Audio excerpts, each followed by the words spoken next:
How do we raise self-reliant kids who have initiative, who are resilient, and who could be problem solvers?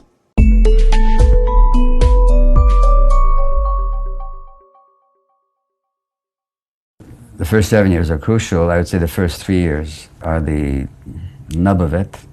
I always say to people, you get the first 3 years right, you can relax. If you don't get the first 3 years right, you will be practicing remedial parenting for decades.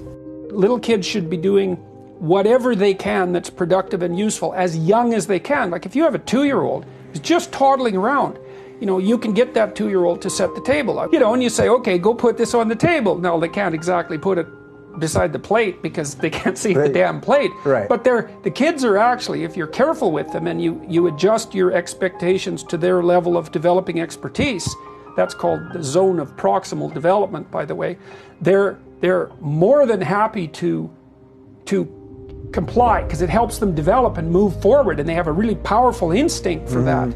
Teach me to sail. Now in our culture, we've deprived the kids of the parental presence for the most part, and the child's brain can't handle an attachment void where there's no attachment figure.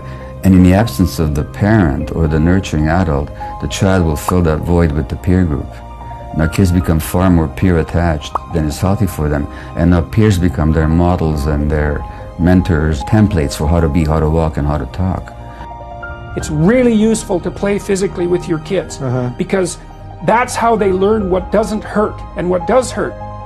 Mothers form a different bond, but only because mothers are present with their kids, whereas the fathers tend to visit the kids. I mean, the father goes to work typically and then visits at home for a couple of hours and then takes off again next morning. Those fathers who stay home with their kids, they learn how to mother their kids. So it's not a gender issue, it's a relational issue. And the mothers allow themselves to be trained by the kids, whereas the fathers tend to impose their own expectations on the kid.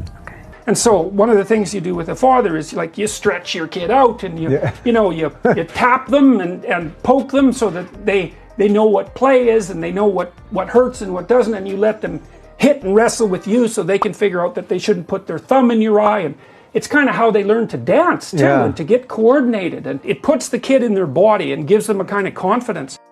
Parents think that their part of parent comes from the fact that they have the responsibility and the strength and the wisdom. It doesn't come from that.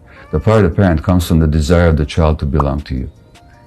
When the child is driven to belong to the peer group, because we've taken him out of his natural context, we lose the part of parent. What do we do then? We ratchet up the pressure, we become more authoritarian. We lose the authority, so we become authoritarian. And the more authoritarian we become, the more pressure we put on them, the more they resist. And now we label them with oppositional defiant disorder, and we call them obstreperous and bad and naughty kids.